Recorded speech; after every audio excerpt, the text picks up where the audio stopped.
सब्र कर बंदे ये दिन भी गुजर जाएंगे, सब्र कर बंदे ये दिन भी गुजर जाएंगे और हंसी उड़ाने वालों के चेहरे ही उतर जाएंगे।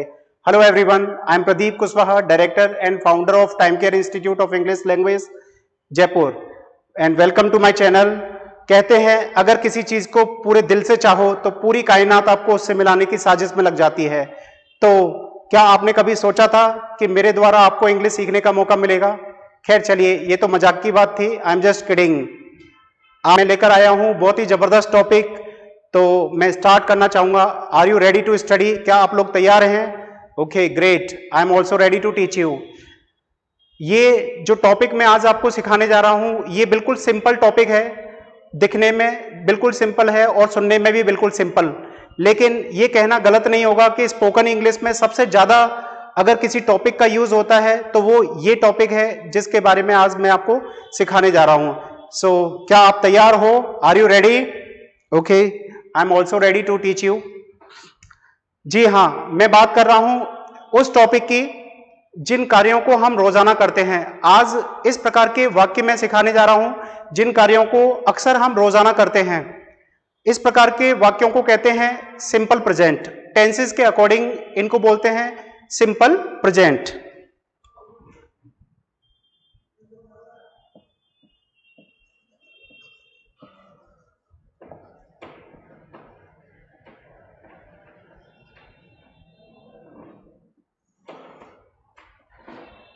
तो आइए अब सीखते हैं इस टॉपिक को डिटेल में। सिंपल प्रेजेंट इंग्लिश लैंग्वेज में करीब करीब 50% इस टॉपिक का यूज होता है। आई मीन 50% इंग्लिश इसी टॉपिक के ऊपर डिपेंड करती है जो टॉपिक आज मैं सिखाने जा रहा हूं। तो चलिए इसको डिटेल में अपन सीखते हैं। Let's learn this topic in detail. तो सिंपल प्रेजेंट का मतलब होता है जिन कार्यों को अक्सर हम रोजाना करते हैं। ऐसे कौन से कार्य हैं जिनको अक्सर हम रोजाना करते हैं? अगर मैं बात करूं डेली रूटीन की, सुबह से लेकर के शाम तक बहुत सारे ऐसे कार्य होते हैं जिनको हम रोजाना करते हैं, डेली करते हैं। एग्जाम्पल, सुबह उठना, ब्रश करना, नहाना, ब्रेकफास्ट करना, न्यूज़पेपर पढ़ना, यस, पढ़ाई करना, यस। तो सुबह से लेकर के शाम तक बहुत सारे कार्य हम रेगुलर करते हैं, रोजाना करते हैं। तो इस प्रकार के वाक्य आज मैं सिखाने जा रहा हूं, ठीक है? तो जो कार्य अक्सर हम रोजाना करते हैं या वे कार्य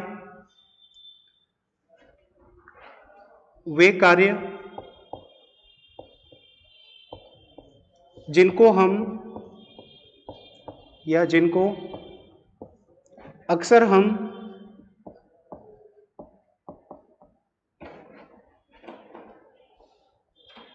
रोजाना करते हैं।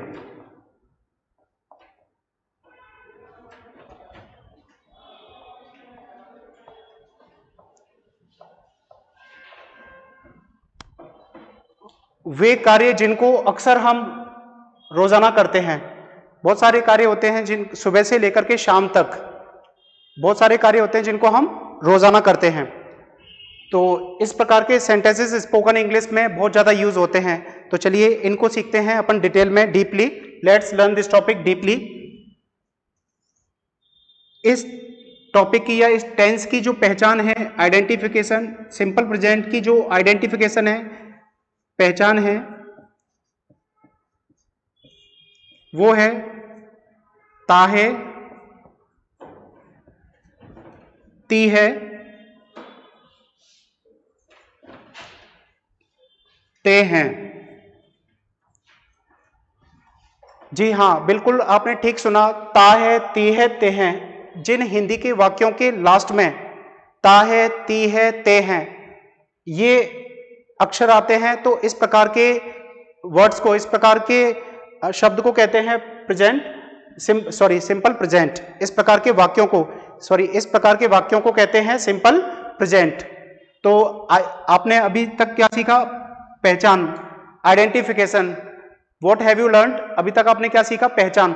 मतलब हिंदी के वे वाक्य जिनके लास्ट में आता हो ता है, ती है, ते हैं, इस प्रकार के वाक्यों को कहते हैं सिंपल प्रेजेंट। अब इस प्रकार के वाक्यों को जब हम इंग्लिश में ट्रांसलेट करते हैं तो हमें हेल्पिंग वर्ब्स की भी जरूरत पड़ेगी। हेल्पिंग वर्ब्स को हम हिंदी में बोलते हैं सहायक क्रियाएं। सहायक क्रियाएं मतलब इंग्लिश में बोलते हैं हेल्पिंग वर्ब्स। तो इन टुडेज क्लास, आज की क्लास में टू हेल्पिंग वर्ब्स हैं, do and does. Do and does, there are two helping verbs. जी हां, आपने बिल्कुल ठीक सुना, डू एंड डज। अब डू का यूज कहां करते हैं और डज का यूज कहां करते हैं ये सीख लेते हैं। फॉर प्लूरल सब्जेक्ट्स, डू का यूज करते हैं हम प्लूरल सब्जेक्ट्स के लिए, बहुवचन कर्ताओं के लिए, और डज का यूज हम करते हैं for singular subjects, for singular subjects, मतलब एक वचन कर्ताओं के लिए हम डज का यूज करते हैं और बहुवचन कर्ताओं के लिए हम डू का यूज करते हैं। डू डज क्या चीज है? Helping verbs. आज की क्लास में टू हेल्पिंग वर्ब्स हैं, डू एंड डज। अब सीखते हैं हम नेक्स्ट मेन वर्ब। लेकिन मेन वर्ब को सीखने से पहले ये और जान लेते हैं डिटेल में कि आई और यू, आई सिंगुलर सब्जेक्ट होता है या प्लूरल? आई तो सिंगुलर सब्जेक्ट होता है, लेकिन आई के लिए 99% अपोजिट रूल्स होते हैं, उल्टे नियम होते हैं। आई एंड और यू के लिए तो हमेशा प्लूरल वाली हेल्पिंग वर्ब ही यूज करते हैं यू के लिए। तो एक स्पेशल रूल और लिखाना चाहूंगा मैं। I would like to make you write the special rule. Special rule, special rule, special रूल क्या है? आई एंड यू, इन दोनों सब्जेक्ट्स के लिए हम यूज करते हैं क्या? डू।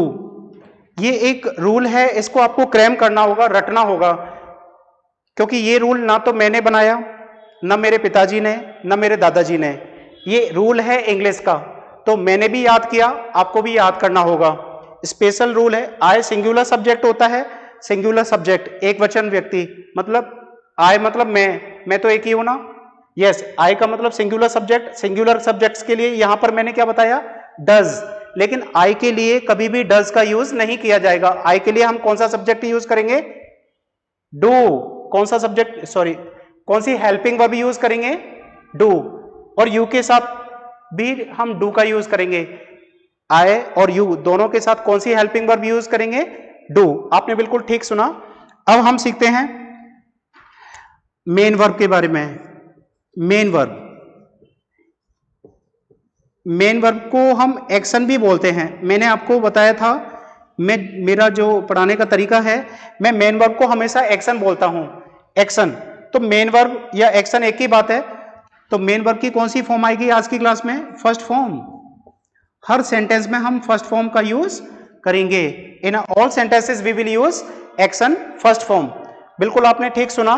तो मैंने आपको थ्री थिंग्स एक्सप्लेन की अभी तक। I have explained you the three things till now, so be ready for learning the next thing. पहचान, आइडेंटिफिकेशन, ताहे तिये ते हैं। सेकंड चीज क्या है? सहायक क्रियाएं, मतलब helping verbs, do does, do does का यूज करेंगे। और स्पेशल रूल क्या है? आई और यू के साथ डू का यूज करेंगे। और मेन वर्ब, मेन वर्ब यानी कि एक्शन, मेन वर्ब की कौन सी फॉर्म यूज होगी आज की क्लास में? First form. बिल्कुल आपने ठीक सुना। चलिए अब हम सीखते हैं, ये जो भी मैंने आपको आज की क्लास से रिलेटेड थ्री थिंग्स के बारे में बताया, इनको फॉर्मूलों में फिट कैसे करें, how to use these things in formulas. So I am going to teach you formulas. Be ready to learn formulas.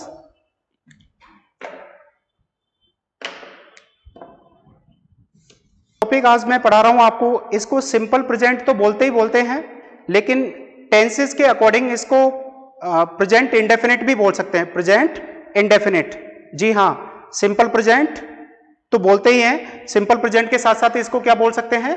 Present indefinite, tenses के अकॉर्डिंग। तो ये बहुत ही इंपॉर्टेंट टॉपिक है। चलिए, तो मैं आपको टू फॉर्मूले सिखाना चाहूंगा एज एवरीडे, रोजाना की तरह, like everyday. So be ready to learn this topic.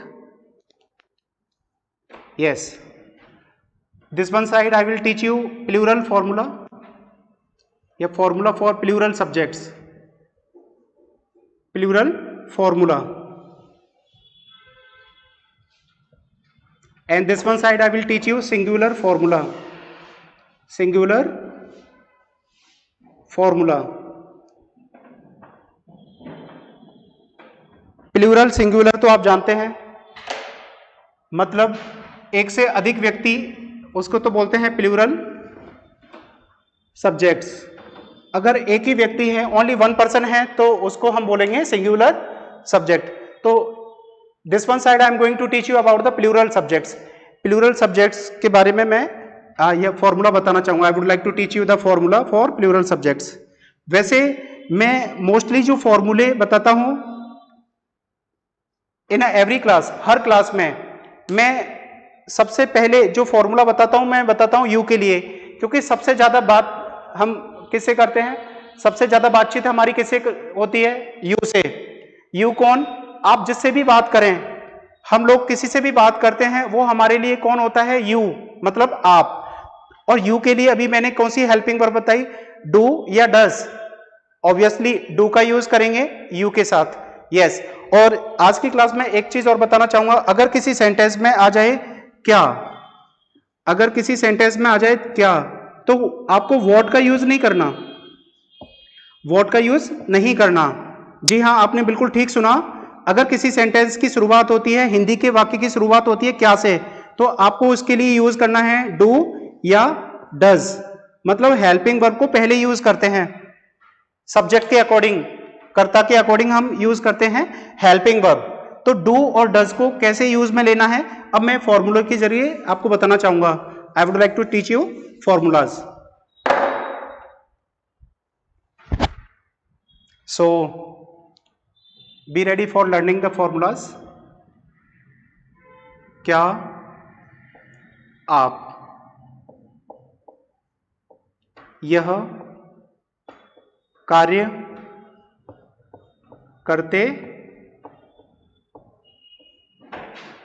हो, क्या आप यह कार्य करते हो। अब इस सेंटेंस को हम इंग्लिश में ट्रांसलेट करेंगे, तो सबसे पहले हमें क्या देखना है, आइडेंटिफिकेशन, पहचान। सबसे लास्ट में क्या आ रहा है, ते हो। अब मैं फॉर्मूला बताना चाहूंगा, क्या की इंग्लिश वॉट नहीं होती। अभी माइंड में से वॉट वर्ड को निकाल दीजिए। अगर किसी हिंदी के सेंटेंस के स्टार्टिंग में क्या वर्ड आ जाए, तो उसके लिए वॉट का यूज कभी नहीं करते, उसके लिए हेल्पिंग वर्ब यूज करते हैं। तो हेल्पिंग वर्ब हमारे पास डू और डज, इस सेंटेंस में डू का यूज किया जाएगा। अब डू का यूज क्यों करेंगे, क्योंकि हमारा सब्जेक्ट क्या है, यू। सब्जेक्ट क्या है, यू। यू के लिए हम क्या यूज करते हैं, डू। क्या यूज करते हैं, डू। एक्शन का मतलब हमारा क्या है, यहां पर एक्शन का मतलब है मेन वर्ब। मेन वर्ब की कौन सी फॉर्म आएगी, फर्स्ट फॉर्म। बिल्कुल आपने ठीक सुना, डू यू एक्शन, ये हमारा फॉर्मूला है। और इसका अगर यस में जवाब देंगे, ये तो क्वेश्चन पूछने के लिए इस लाइन का यूज करना है, yes I action, yes I action. ये सिंपल आंसर। अगर आपका जवाब है हां मैं ये कार्य करता हूं, मैं ये कार्य करता हूं, तो आपको यहां डू का यूज नहीं करना, हेल्पिंग वर्ब नहीं, हेल्पिंग वर्ब का यूज नहीं करते सिंपल सेंटेंसेस में। ये बिल्कुल सिंपल सेंटेंस है, तो यहां डू का यूज नहीं होगा। और अगर मैं नेगेटिव सेंटेंस की बात करूं, नेगेटिव आई डोंट, अच्छा डू नॉट की शॉर्ट फॉर्म क्या होती है, डोंट। ये तो आई थिंक आप सभी लोगों को पता होगा, डू नॉट की शॉर्ट फॉर्म होती है डोंट। क्या, डोंट।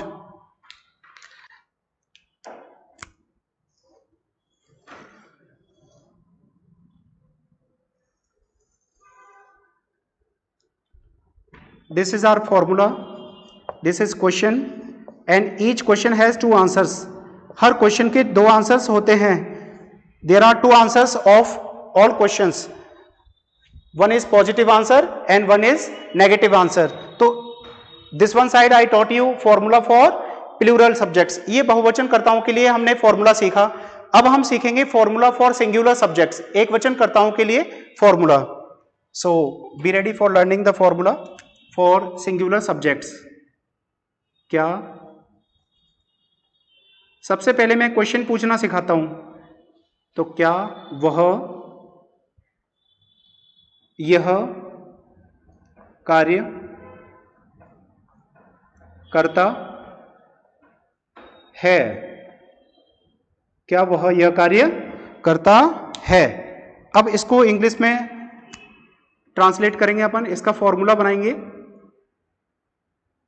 यस, वह की इंग्लिश क्या होती है? ही। क्या होती है? ही। आपने बिल्कुल ठीक सुना, वह की इंग्लिश क्या होती है? ही। और he is a singular subject, एक वचन करता होता है, एक व्यक्ति। तो इसके साथ हम हेल्पिंग वर्ब क्या यूज करेंगे? डज। यहां पर डज का मतलब क्या है? क्या। डज ही एक्शन, एक्शन का मतलब main verb. Yes he action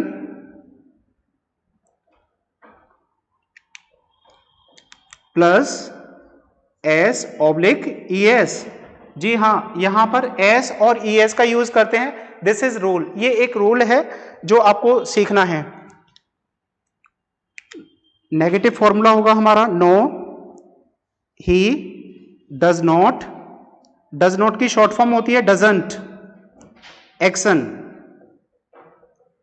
इस फॉर्मूले में हमें एक चीज सीखनी है, you need to learn one thing in this formula. वो क्या है? What is that? कि एस का यूज कहां करते हैं और ई एस का यूज कहां किया जाता है? This is question and there are two answers, answer first and answer second. One is simple, one is simple answer and one is negative answer. तो देखा आपने, अभी तक मैंने आपको सिखाया फॉर्मूले। There are two formulas which I have just taught you. मैंने आपको अभी तक दो फॉर्मूले सिखाए, अब मैं इनको समझाना चाहूंगा कि इन फॉर्मूलों में क्या क्या चेंजेस हुआ है दोनों फॉर्मूलों में। What changes we have done in both formulas. आप देख सकते हैं यहां क्या आया। तो क्या के लिए यहां मैंने व्हाट का यूज नहीं किया। सबसे पहले तो आपको यह चीज समझनी है, क्या के लिए व्हाट का यूज नहीं करना, क्या के लिए हमें हेल्पिंग वर्ब यूज करनी है। और आज की क्लास में टू हेल्पिंग वर्ब्स हैं, डू एंड डज। तो यहां इसलिए हमने डू लगाया इस जगह डू, क्योंकि यहां यू क्या है? एक सिंगुलर सब्जेक्ट भी होता है और प्लूरल, लेकिन यू के लिए हमेशा डू का यूज करते हैं, specially in simple present tense. Yes, action का मतलब है main verb. I hope you guys have understood, आपकी समझ में आया होगा। और हमने ये चीज याद रखनी है, we need to remember one thing, यहां डू का यूज नहीं करेंगे। इस सेंटेंस में देखिए डू का यूज किया, इस सेंटेंस में भी डू का यूज किया। यहां डोंट जो लिखा है ये डू नॉट की शॉर्ट फॉर्म है। आपने बिल्कुल ठीक सुना, डू नॉट की शॉर्ट फॉर्म है और यहां डू का यूज नहीं किया जाएगा। This is rule. Simple sentences की अगर मैं बात करूं तो यहां डज का यूज क्यों हुआ, ये आपकी समझ में आया, क्योंकि यहां सिंगुलर सब्जेक्ट है, एक वचन करता है, इसलिए हम डज का यूज कर रहे हैं यहां। और यहां एस या ई एस नहीं लगाना। क्यों नहीं लगाना? क्योंकि जिस सेंटेंस में डज का यूज होता है, जिस वाक्य में डज का यूज होता है, उस वाक्य की मेन वर्ब में एस या ई एस का यूज नहीं किया जाता है। अगर मैं जवाब दूं, अगर मैं बात करूं पॉजिटिव आंसर की, अगर आपका जवाब है हां, जैसे हां वह यह कार्य करता है, अगर आप जवाब देना चाहते हैं यस में, तो सिंपल सेंटेंस में यहां डज का यूज नहीं किया जाता, मतलब हेल्पिंग वर्ब का यूज नहीं किया जाता, लेकिन एस या ई एस का यूज किया जाता है। आपको मैं एक्सप्लेन करूंगा कि कहां पर हम एस का यूज करते हैं और कहां पर हम ई एस का यूज करते हैं। नेक्स्ट, यहां पर हमने डजंट यूज किया, मतलब डजंट, जिस सेंटेंस में डज आता है वहां एस या ई एस का यूज नहीं किया जाता। देखिए इस सेंटेंस में भी एस या ई एस का यूज नहीं किया हमने, और इस सेंटेंस में भी एस या ई एस का यूज नहीं किया। क्यों? क्योंकि यहां डज वर्ड आ रहा है, इस सेंटेंस में तो डज है ही नहीं, there is no any does word, that's why we are using S और ई एस हियर। यहां एस या ई एस इसलिए यूज कर रहे हैं। आई होप आपकी समझ में आया होगा। अब मैं now I would like to tell you examples. अब मैं एग्जाम्पल्स बताना चाहूंगा, लेकिन एग्जाम्पल्स के बारे में बताने से पहले मैं एस या ई एस के बारे में बताना चाहूंगा कि एस या ई एस का यूज कहां किया जाता है, where to use S and E S. चलिए तो सीख लेते हैं। तो वे मतलब वे वर्ड्स, मतलब इंग्लिश के वे वर्ड्स जिनके लास्ट में आ जाए O, X, double S, Z, C H या एस एच, इस प्रकार के वर्ड्स में हम ई एस का यूज करेंगे। और अन्य सभी इनके अलावा और कोई लेटर आ जाए किसी वर्ड के लास्ट में, उनमें हम एस का यूज करते हैं। Example, speak, S, sorry, teach, TEACH, इसके लास्ट में क्या आ रहा है? CH, क्या आ रहा है? CH, तो इसमें हम क्या यूज करेंगे? ES, क्या यूज करेंगे? ES। देखिए CH जिनके लास्ट में आता है तो उनमें हम क्या यूज करते हैं? ES। तो ये हो गया टीचर्स, ये वर्ड क्या हो गया? Teachers, teachers. मैं नेक्स्ट वर्ड लिखना चाहूंगा स्पीक। स्पीक का मतलब क्या होता है? बोलना। लास्ट वाला अक्षर चेक करते हैं अपन, इसके लास्ट में क्या आ रहा है? के, क्या आ रहा है? के, तो इसमें के है? जी नहीं, इसमें के है ही नहीं। जिसमें मतलब इनके अलावा कोई दूसरा लेटर आएगा तो उसमें सिर्फ एस का यूज करेंगे, तो इसमें हम यूज क्या करेंगे? एस। तो ये हमारा क्या हो गया? स्पीक्स। क्या हो गया? स्पीक्स। आई होप आपकी समझ में आया होगा, आपकी समझ में आया होगा। अब मैं आपको सिखाना चाहूंगा एग्जाम्पल्स। तो this one side, okay, I am just teaching you one example. क्या आप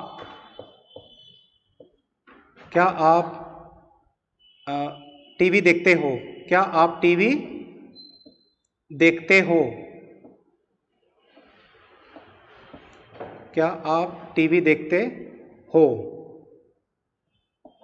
ये हम क्वेश्चन पूछ रहे हैं, we are asking question. This one side, okay, I will teach you about the singular subject. तो इधर मैं बताना चाहूंगा आपको एग्जाम्पल फॉर सिंगुलर सब्जेक्ट्स। क्या वह टीवी देखता है? क्या वह टीवी देखता है? नाउ अब हम इन दोनों सेंटेंसेस को इंग्लिश में ट्रांसलेट करेंगे, जो मैंने अभी फॉर्मूले सिखाए थे उनके जरिए। यू, आपको क्या बोलते हैं? यू, क्या बोलते हैं? यू। और यू के लिए देखिए यहां पर क्या आ रहा है? क्या के लिए व्हाट का यूज नहीं करेंगे? यू के लिए कौन सी हेल्पिंग वर्ब बताई थी मैंने? डू। कौन सी हेल्पिंग वर्ब बताई थी? डू। तो डू यू। अब इसमें मेन वर्ब क्या है? देखिए, टीवी देखते हो, इनमें मेन वर्ब क्या है? मेन वर्ब है हमारी देखना। मेन वर्ब किसे बोलते हैं? किसी भी कार्य को करना। देखने की इंग्लिश क्या होती है? Look, see and watch. लेकिन टीवी देखने के लिए हमेशा वॉच वर्ड ही यूज किया जाता है। तो डू यू वॉच टीवी, यहां पर हमारा क्या है? Object. Do you watch TV, क्या आप टीवी देखते हो? ये तो क्या है? क्वेश्चन। What is this? ये तो क्वेश्चन पूछा हमने, क्वेश्चन। अब इस एक क्वेश्चन के टू आंसर्स हो सकते हैं। One is positive answer. Positive answer हम देंगे तो यस, आप टीवी देखते हैं या नहीं देखते? हर कोई देखता है। Yes, everyone watches TV. So yes, आप जवाब क्या देंगे? हाँ मैं टीवी देखता हूं। हाँ मैं टीवी देखता हूं। यस, तो यस आई वॉच टीवी, हाँ मैं टीवी देखता हूं। अगर आप नेगेटिव जवाब देंगे, नेगेटिव, तो आपको नेगेटिव आंसर किस प्रकार से देना है? अभी जो मैंने फॉर्मूला सिखाया था उसके अकॉर्डिंग, उसी के अकॉर्डिंग जवाब देंगे। नो आई, और नेगेटिव में हेल्पिंग वर्ब आती है डू नॉट। डू नॉट की शॉर्ट फॉर्म क्या बताई थी? Don't. No I don't watch TV, मैं टीवी नहीं देखता हूं। अगर आपका जवाब है हाँ तो यस आई वॉच टीवी। अगर आपका जवाब है ना तो no I don't watch TV, मैं टीवी नहीं देखता हूं। ये चीज स्पेशली, ये चीज याद रखें, यहां डू का यूज नहीं करना है, हेल्पिंग वर्ब यूज नहीं करनी है, क्योंकि सिंपल सेंटेंसेस में हेल्पिंग वर्ब का यूज नहीं किया जाता है। I hope you guys have understood. Now let's learn this example. अब इस एग्जाम्पल को हम सीखते हैं। यहां वह को क्या बोलते हैं? ही। क्या बोलेंगे? ही। और देखिए ही सिंगुलर सब्जेक्ट होता है तो यहां हम हेल्पिंग वर्ब क्या यूज करेंगे? डज। मतलब वॉट का यूज नहीं करना, डोंट यूज वॉट, हमें वॉट का यूज नहीं करना। जब हम क्वेश्चन पूछते हैं तो हेल्पिंग वर्ब को पहले यूज करते हैं। तो यहां डज क्यों यूज किया? क्योंकि ये ही क्या है? Singular subject. Does he. और देखना, ये मेन वर्ब है हमारी, तो देखना की इंग्लिश क्या होती है? वॉच, आज की क्लास में फर्स्ट फॉर्म ही आएगी। डज ही वॉच टीवी, क्या वह टीवी देखता है, क्या वह टीवी देखता है। अब इसका भी हम ये तो हो गया question, this is the question and we have two answers. हमारे पास हर क्वेश्चन के दो जवाब हो सकते हैं, one is positive answer and second one is negative answer. तो चलिए अब हम सीखते हैं आंसर्स। जवाब इसका पॉजिटिव आंसर क्या होगा, हाँ वह टीवी देखता है। हाँ, तो हाँ की इंग्लिश क्या होती है, यस वह टीवी देखता है,